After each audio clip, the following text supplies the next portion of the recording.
Hello दोस्तों, स्वागत है आपका अपने यूट्यूब चैनल गोयल मैट्रिक्स पर। चैनल पर पहली बार आए हैं, सब्सक्राइब कर लीजिएगा, साथ ही बेल आइकन को प्रेस जरूर करिएगा जिससे नोटिफिकेशन आपके पास समय से पहुंच जाए। तो आज की जो वीडियो है इसमें आपके फिर से क्वेश्चंस रहने वाले हैं जो कि पीजीटी में पूछे गए क्वेश्चंस हैं। इससे पहले वाली वीडियो मैंने काफी सारे क्वेश्चंस कराए हैं जो कि आपके सिलेबस से रिलेट करते हुए पीजीटी में पूछे गए हैं। आज वाले क्वेश्चन भी आपके पीजीटी में आए हुए क्वेश्चन है, बट क्वेश्चन से पहले थोड़ी सी इसके बारे में थ्योरी देखेंगे। यहाँ से क्वेश्चन आपके 1 से 2 पूछे जा सकते हैं, इसीलिए है आपके सामने। इसके बारे में आप पढ़ लीजिएगा, नोट्स के लिए आप डिस्क्रिप्शन बॉक्स को चेक कर लीजिएगा। तो सबसे पहले आपके सामने ये लिखा हुआ है आइडेंटिटी और इंटीजर्स। ठीक है, इंटीजर्स के बारे में है, ग्रेटेस्ट इंटीजर्स। एक क्वेश्चन यहाँ से आपसे पूछ लिया जाता है कि 4 ऑप्शन में से कौन सा सही है, कौन सा गलत है। इस तरीके से यहाँ से क्वेश्चंस आपके बन जाते हैं। एक क्वेश्चन आपको इधर से जरूर देखने के लिए मिलने वाला है, तो ये जो इसकी प्रॉपर्टी है आप इनको अच्छे से देख लीजिएगा। तो ये आपके सामने लिखी हुई है, और लास्ट टाइम जो क्वेश्चन पूछा गया था वो आप देखेंगे तो इसमें जो 6 नंबर पे है, यहाँ से क्वेश्चन आपसे डायरेक्टली पूछ लिया गया था। देन इसके बाद एक क्वेश्चन और पूछा गया था, अगर आप इसमें देखेंगे नेक्स्ट आगे है, ये बाउंडिंग इनइक्वालिटी से भी नहीं पूछा गया बट पूछा जा सकता है, क्योंकि लास्ट टाइम जो क्वेश्चन था वो रिलेशनशिप विद सेलिंग फंक्शन यहाँ से पूछा गया था, यानी कि इसकी जो वैल्यू थी ये आपका इक्वल होता है इसके। हम इस तरीके से इसको लिख सकते हैं। तो लास्ट टाइम यहाँ से क्वेश्चन पूछा गया था, चांसेस है पूछा जा सकता है। तो इसके बारे में आप अच्छे से देख लीजिएगा, नोट कर लीजिएगा यदि आपने नहीं किया है। वैसे तो आपने नोट कर रखा होगा। देन इसके आगे अगर और देखें तो ये तो आपने अच्छे से कर ही रखा है, और ये आपका ट्रायंगल इनइक्वालिटी होता है। तो ये तो आपको पता है ट्रायंगल इनइक्वालिटी, बट इसमें आपका ये उल्टा होता है, देख लीजिएगा। यानी कि इन दोनों का जो प्लस होता है, अगर ये आपके इंटीजर्स में इस तरीके से आ जाए लिखे हुए, तो ये आपके उल्टा इसके इक्वल होता है। ये बात आप ध्यान रखिएगा, ठीक है। तो यहाँ पर ये सही हो जाएगा। तो ये कौन सा होता है आपका ट्रायंगल इनइक्वालिटी। और एक आइडम्पोटेंट होता है आपका, इसको भी देख लीजिएगा, एक ये भी आपके लिए इंपोर्टेंट है। तो ये आपका इस तरीके से होता है, तो ये आपका इक्वल होता है एक्स के। तो ये प्रॉपर्टी आप यहाँ पर देख लीजिएगा, इंपोर्टेंट है आपके लिए। और इसके बाद यदि आगे देखें तो आगे ऐसा कुछ और इम्पोर्टेंट नहीं है, कुछ प्रॉपर्टीज हैं, आप इनको देख लीजिएगा, इम्पोर्टेंट है।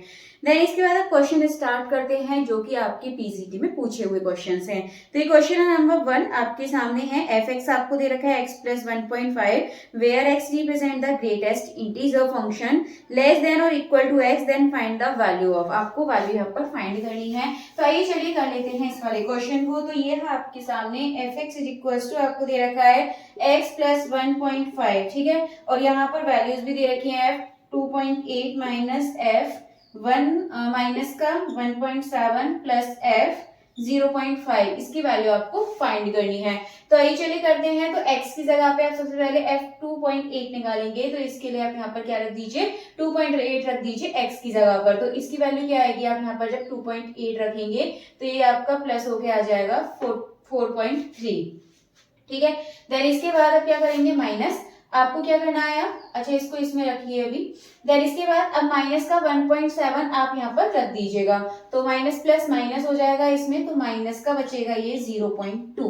देन इसके बाद 0.5 आप x की जगह रखेंगे, तो यहाँ से आपको क्या मिलेगा, 2.0 आपको यहाँ से मिलने वाला है, तो इसको रख देंगे। अब आपको पता है ये 4.3 किधर साइड होगा, ये कम साइड होता है, यानी कि 4 की तरफ होगा।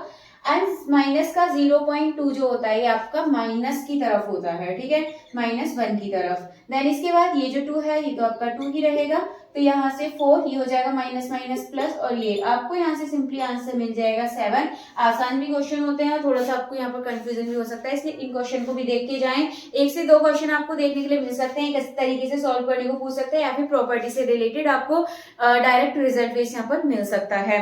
तो इसका यदि आंसर देखेंगे तो ऑप्शन नंबर जो डी है, ई है, 7 सही हो जाएगा। इसमें 5 ऑप्शन हैं, तो जो ऑप्शन नंबर ई है 7 इसका बिल्कुल सही आंसर है। चलते हैं इसके बाद नेक्स्ट क्वेश्चन की तरफ। तो नेक्स्ट क्वेश्चन है, which of the following is the statement of format-class theorem. तो ये तो डायरेक्ट रिजल्ट है, ये तो आपको याद होना चाहिए। फर्मेट-क्लास थ्योरम इसमें से कौन सी है, अगर आप ऑप्शंस में देखेंगे तो जो ऑप्शन नंबर 4 है ये आपके यहाँ पर क्या हो जाएगी, फर्मेट-क्लास थ्योरम, जिसमें n जो होता है वो आपका 2 से बड़ा होता है। तो जो ऑप्शन नंबर 4 है ये सही आंसर हो जाएगा। तो लास्ट इसमें जो पीजीटी में पूछा गया है, फर्मेट थ्योरम से भी क्वेश्चन पूछा गया है, तो इनको भी आप अच्छे से देखिएगा, फर्मेट थ्योरम, विल्सन थ्योरम, इन सभी को। देन आगे चलते हैं, नेक्स्ट क्वेश्चन आपके सामने है, ये आपका स्टेटमेंट का क्वेश्चन है। ऐसे क्वेश्चन आने की भी काफी ज्यादा चांसेस हैं। तो क्वेश्चन है, select the correct option based on the following statements regarding the unique factorisation theorem. जो यूनिक फैक्टराइजेशन थ्योरम होती है उससे रिलेट करता हुआ आपको ट्रू बताना है इनमें से कौन सा सही होगा। तो स्टेटमेंट ए है every whole number greater than 1 is the product of a unique list of a prime number. या फिर नेक्स्ट है आपका the prime factorization of a number in a denominator can be used to determine if the number is rational। आपसे बोला गया है कि जो every whole number greater than 1, जो 1 से बड़े जो whole number होते हैं इनका जो प्रोडक्ट होता है वो कैसा मिलता है आपको, अ unique list of prime number. तो ये बात सही है और जो स्टेटमेंट बी है ये भी सही है इसके बारे में, तो दोनों ही सही हो जाएंगे। तो कौन सा ऑप्शन सही हो जाएगा, option number 1 both statement in A and B are true. तो ऑप्शन नंबर 1 इसका बिल्कुल करेक्ट आंसर है। चलते हैं इसके बाद अगले क्वेश्चन की तरफ, नेक्स्ट देखेंगे। तो नेक्स्ट है which of the following inequalities linear. इनमें से कौन सी इनइक्वालिटीज लीनियर है। तो ऑप्शंस आपके सामने है, अब इसका आंसर आप लोग कमेंट करके बता दीजिएगा कि इसका सही आंसर क्या होगा। देन इसके बाद चलते हैं नेक्स्ट क्वेश्चन की तरफ। नेक्स्ट क्वेश्चन आपके सामने है What is the degree of differential equation। एक क्वेश्चन डिफरेंशियल इक्वेशन की डिग्री और ऑर्डर से रिलेटेड आपको यहाँ पर देखने के लिए मिल सकता है, तो ये आप इसको जरूर देख लीजिएगा एक बार। तो यहाँ पर आपके सामने एक डिफरेंशियल इक्वेशन है और आपको इसमें बताना है कि इसमें इसका जो डिग्री है वो क्या होगी, 3 नॉट डिफाइंड 2 या 1। अब आप देखेंगे तो यहाँ पर देखिए क्या आ रहा है, साइन में dy ओवर dx आ रहा है। अगर आप आगे देखेंगे इसमें तो साइन dy ओवर dx, ये आपको पता है यहाँ ये y कैसा है आपका डिपेंडेंट वेरिएबल है, इसीलिए आपका क्या नहीं आना चाहिए, इसके साथ आपका ये y नहीं आना चाहिए। ठीक है, ये साइन यहाँ पे नहीं आना चाहिए। यहाँ पर साइन आपका इक्वल में हो सकता है लेकिन साइन y की तरह y के साथ नहीं हो सकता, x के साथ हो सकता है इस तरीके से, तब तो आपका ठीक है। लेकिन यदि ये डिपेंडेंट वेरिएबल साथ में आ जाता है और डिपेंडेंट वेरिएबल के लिए आपका ये डिफाइंड नहीं होता है। और दूसरा आपको याद होगा ऐसे ही साइन के लिए जैसे dy ओवर dx है तो डिपेंडेंट वेरिएबल यहाँ मल्टीप्लाई में नहीं होता है, ये बात आपको याद रखनी है। तो यहाँ पर कौन सा ऑप्शन सही जाएगा, ऑप्शन नंबर 2 नॉट डिफाइन इसका करेक्ट आंसर है। चलते हैं अगले क्वेश्चन की तरफ। नेक्स्ट है which of the following is the general solution of the differential equation dy over dx is equal to y with the conditions आपको दे रखी हैं। एक तो आप इसको डायरेक्ट भी कर सकते हैं और दूसरा आप इसको सॉल्व करके भी कर सकते हैं। तो डायरेक्ट आपको पता है किस तरीके से करते हैं, तो डायरेक्ट पहले देख लेते हैं। जैसे 4 ऑप्शंस आपके सामने दे रखे हैं, दोनों तरीके ही ठीक हैं, लेकिन कभी कभी डायरेक्ट करने में ये होता है कि आपको सेम आंसर भी मतलब दोनों में सेटिस्फाई हो सकता है, कभी कभी 3 ऑप्शन में भी सेटिस्फाई हो जाता है, इसीलिए इससे ज्यादा सही रहता है कि आप इसको सॉल्व करें। तो इसका मतलब क्या होता है, y 0 1 आपको दे रखा है, तो इसका मतलब ये होता है कि हमने x की जगह 0 रखा तब हमको y की वैल्यू 1 मिली है, ये मतलब होता है। अब आप यहाँ पर रखिए, देखिए x की जगह रखेंगे 0 और y कितना है 1 और ये भी आपका 1, तो ये तो इसमें सेटिस्फाई कर रही है। देन आगे देखें तो y कितना है इसमें 1, x कितना है 0, ये सेटिस्फाई नहीं करेगी। y की जगह रखेंगे 1 और e की पावर 0, ये सेटिस्फाई कर रही है। अगर यहाँ पर इसको देखेंगे y कितना है 1 और e की पावर यहाँ पर जाएगा 0, ये भी ऐसे सेटिस्फाई करेगी।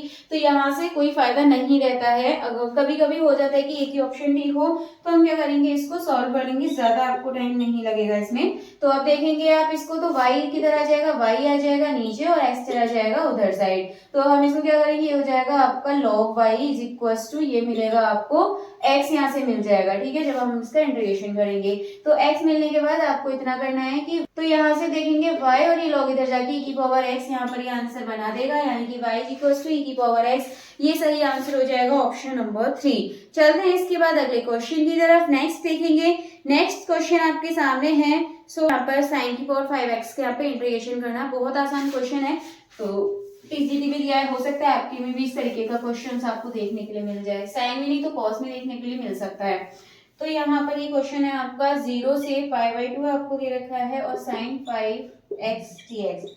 अगर आप यहाँ पर देखेंगे तो DSSB में लेंथी क्वेश्चंस कम पूछे जाते हैं, डायरेक्ट ऐसे क्वेश्चन पूछे जाते हैं जैसे आपको देखने में बड़े लगेंगे बट इनके छोटे छोटे सॉल्यूशन होते हैं जिनको आप डायरेक्ट कर सकते हैं। तो इसी तरीके से आपसे क्वेश्चन पूछे जाते हैं। अब देखिए साइन की पावर कितना है, 5x है, ऑड नंबर है, तो ऑड नंबर के लिए आप क्या करेंगे, सबसे पहले नीचे से स्टार्ट करते हैं। नीचे लिखना है आपको 5 से कम कितना होता है 4 एंड 4 से कम 3 नीचे 2 ऊपर एंड 1 है, 1 को आप ऐसे लिख दीजिए, आपको आंसर मिल जाएगा 4 2 जा 8, 5 3 जा 15। ठीक है, इसके लिए रूल होता है, मतलब 5 फैक्टोरियल का यूज करके, जैसे 5 जितनी पावर दे रखी है ऑड है तो हम नीचे से स्टार्ट करते हैं, 5 ऊपर एक कम 4, फिर एक नीचे 3, फिर 2, फिर 1, इस तरीके से, या फिर इवन ऊपर और नीचे ऐसे भी याद रख सकते हैं, जैसा आपको ठीक लगे वैसा आप याद कर लीजिएगा। तो ऑप्शन देखेंगे, ऑप्शन नंबर 1 8/15 सही आंसर हो जाएगा। इसके बाद नेक्स्ट देखेंगे, नेक्स्ट क्वेश्चन आपको दे रखा है, find the value of the sine की पावर 6x। तो देखिए इसी की तरह क्वेश्चन दे दिया, यहाँ पे बस क्या है 6 है। अब देखिए इसको कैसे करते हैं, जब पावर इवन आ जाए, अभी हमने ऑड के लिए देखा था, पावर इवन के लिए देखते हैं। तो यहाँ पर इवन 6 है तो 6 से स्टार्ट करेंगे, 6 से एक कम नीचे ऊपर 5 आ जाएगा, 5 से एक कम 4, 3, 2 एंड 1, इस तरीके से। इसमें क्या होता है, ऑड ऊपर इवन नीचे, या फिर आप ये तरीका याद रख सकते हैं, जहां से स्टार्ट होता है वहां नीचे से सब ऊपर, ऊपर से नीचे ऐसे स्टार्ट कर सकते हैं। एंड इसमें मल्टीप्लाई कर देते हैं, जो लिमिट है 5/2, देन आपको देखिए यहाँ से क्या मिलेगा, तो 3 2 जा हो जाएगा ये आपका, और तो कुछ कैंसिल नहीं होगा, 5/अपॉन कितना हो जाएगा, 2 4 जा 8, 2 जा 16, 2 जा 32, ये आपको यहाँ से आंसर मिल जाएगा। ऑप्शन यदि आप देखेंगे तो ऑप्शन नंबर जो 4 है ये बिल्कुल 4 नहीं, ऑप्शन नंबर 2 बिल्कुल सही आंसर हो जाएगा, 5/5π/32, तो ऑप्शन नंबर जो 2 है ये इसका बिल्कुल करेक्ट आंसर है। चलते हैं नेक्स्ट क्वेश्चन की तरफ। नेक्स्ट है आपके सामने fz इज इक्वल टू आपको दे रखा है, then find its derivative at z is equal to 1 पर इसका डेरिवेटिव निकालना है। ये भी आपका आसान क्वेश्चन है। तो देखिए क्या दे रखा है आपको, fz इज इक्वल टू दे रखा है e की पावर x, एंड ये है आपका cos y plus i sin y, और आपको ये क्या निकालना है, z इज इक्वल टू 1 पर फाइंड करना है। अगर आप देखेंगे यहाँ पर तो e की पावर x, ये आपको पता है ये वैल्यू किसकी हो जाएगी, e की पावर ix की। अब आप इसको प्लस करेंगे तो x प्लस कितना हो जाएगा ये आपका, अच्छा ये y है आपका, y आपको यहाँ से मिल जाएगा, और e की power x plus i y ये पता है आपको z के इक्वल होता है। अब आपका डिफरेंशियल करिए, क्योंकि डेरिवेटिव पूछा है, तो e की पावर z का e की पावर z ही होता है, और यहाँ पर z की जगह आपको क्या रखना है, 1 रखना है, तो e आपको यहाँ से सही आंसर मिल जाएगा। ऑप्शन देखेंगे तो ऑप्शन नंबर बी बिल्कुल करेक्ट आंसर हो जाएगा। नेक्स्ट है, इसके बाद नेक्स्ट क्वेश्चन की तरफ बढ़ेंगे, तो ये आपको दे रखा है इधर, if the set g is equal to आपको दे रखा है, then with respect to multiplication composition the set g is आपको बताना है, फाइनाइट अबेलियन ग्रुप होगा, ओनली मोनोइड होगा, ओनली फाइनाइट सेमी ग्रुप होगा, या फिर इनफाइनाइट ग्रुप होगा। तो इसमें आप देखेंगे, इसमें आप एलिमेंट का अगर आपस में मल्टीप्लाई करेंगे, ठीक है, तो 1 का माइनस आयोटा में करें या फिर माइनस आयोटा का 1 में करें, आपको यहाँ पर सेम ही आंसर मिलेंगे, चेंज देखने के लिए नहीं मिलता है, इसीलिए आपका कैसा हो जाता है, ये फाइनाइट अबेलियन ग्रुप हो जाता है। तो ये तो आपको याद होगा, काफी टाइम आपने क्वेश्चन करा होगा, ये डायरेक्टली आपको याद होते हैं। तो बता दिया है, अबेलियन वाली इसमें प्रॉपर्टी आप देख लीजिएगा, यानी कि कॉम्यूटेटिव वाली, तो यहाँ पर सेटिस्फाई हो जाएगी। तो ऑप्शन नंबर ए बिल्कुल सही आंसर है, फाइनाइट अबेलियन ग्रुप। चलते हैं इसके बाद नेक्स्ट क्वेश्चन की तरफ, find the eigen value of the matrix. Eigen value से क्वेश्चन पूछे जा रहे हैं, तो इसको भी आप अच्छे से करके देखिएगा आइगन वैल्यू को। तो यहाँ पर देखिए क्या दे रखा है ये आपके सामने, तो ये है थोड़ा सा, ये मैट्रिक्स ढंग से नहीं बनी है, मैट्रिक्स की फॉर्म में 1 0 -1, एंड ये है आपका 1 2 1, और उसके आगे आपको दे रखा है 2 2 3, ये आपको यहाँ पे क्वेश्चन दे रखा है। अब आपको यहाँ पे क्या करना है, आइगन वैल्यू है ये आपको निकालनी है। तो देखिए इसके आइगन वैल्यू क्या होंगी, ये करने के लिए आप सबसे पहले काम करिए, इसका जो ट्रेस है इसको आप प्लस करिए। तो जो आइगन वैल्यू होती है उनका सम होता है जो इसका ट्रेस का, यानी कि मैट्रिक्स से जो डायगोनल होते हैं इनका जो सम करते हैं। तो 1 + 2 + 3 कितना मिलेगा आपको, ये 6 मिल रहा है। अब आप बस ऑप्शंस को चेक कर लीजिए कि किसका सम यहाँ पर 6 आ रहा है। तो यहाँ पर देखेंगे 2 3 4 1 2 3 1 -5 -5, नेक्स्ट आपको देता है 5 -3 -3। अब आप देखेंगे 2 और 3 कितना हो जाएगा आपका, 5 और 4 9 मिल रहा है, ये नहीं होगा, 6 नहीं आ रहा है इसका। 1 और 2 3 3 और 3 6, इसका आ जाएगा आपका 6। ये देखेंगे -5 -10 -9 आपको यहाँ पर मिल रहा है, नहीं होगा।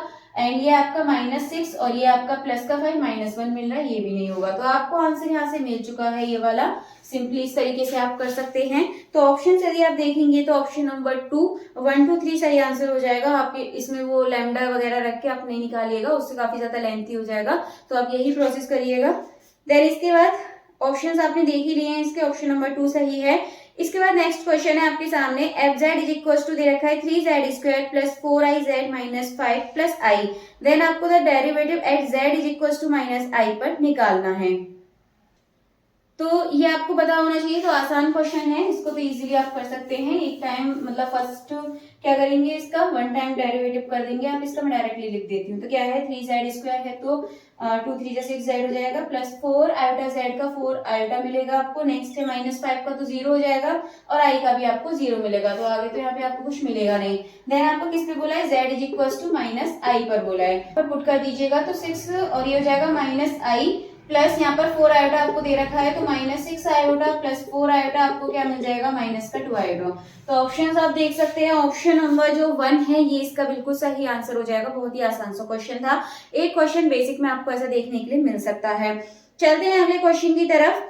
नेक्स्ट है आपके सामने फाइंड द डिफरेंशियल इक्वेशन। इसके आपको डिफरेंशियल इक्वेशन बतानी है, क्या होगी। तो आइए चलिए देख लेते हैं इस क्वेश्चन को भी क्या कहता है। तो ये है x² plus y² is equal to है आपका r²। अब आप इसको सॉल्व कर दीजिए, क्या हो जाएगा, 2x हो जाएगा आपके सामने, प्लस ये हो जाएगा 2y dy/dx is equal to r2 है तो इसका गलती से 2r मत कर दीजिएगा, 0 आएगा। देन इसके बाद 2 कॉमन आ जाएगा, x प्लस y dy/dx 2 उधर जाके 0 बन जाएगा। सिंपली आपको यहाँ से आंसर मिल चुका है। ऑप्शंस आप देखेंगे तो ऑप्शन नंबर जो ए है ये इसका बिल्कुल सही आंसर हो जाएगा। चलते हैं नेक्स्ट क्वेश्चन की तरफ। नेक्स्ट क्वेश्चन है और लास्ट भी, the solution of the inequalities का सॉल्यूशन आपसे पूछ लिया। देखिए कितना आसान क्वेश्चन पूछा गया है। तो ये है आपके सामने x, ये मोड में दे रखा है, ये है, ये आपको पता है जब आपको मोड में दे रखा होता है तो इसका मतलब होता है कि जो x की वैल्यू है ये 7 इधर रख दीजिए, माइनस में इधर रख दीजिए, प्लस में इसके आपके बीच में होती है, और ये इक्वल है, इसलिए आप इक्वल का साइन लेके चलिएगा। आंसर आपको यहाँ से मिल चुका है। ऑप्शंस देखेंगे तो ऑप्शन नंबर जो 4 है ये सही आंसर हो जाएगा। तो चलिए आज के जो टोटल क्वेश्चन से आपके हो चुके हैं, बताइएगा कमेंट में कितने क्वेश्चन आपके सही हुए हैं, और जिसका आंसर मैंने आपसे पूछा है उसका भी आप कमेंट बॉक्स में बता दीजिएगा। बाकी चलते हैं, मिलते हैं हमारी अगली वीडियो में आगे के क्वेश्चन के साथ। तब तक के लिए आप ज्यादा से ज्यादा वीडियो को लाइक कमेंट शेयर कर दीजिएगा।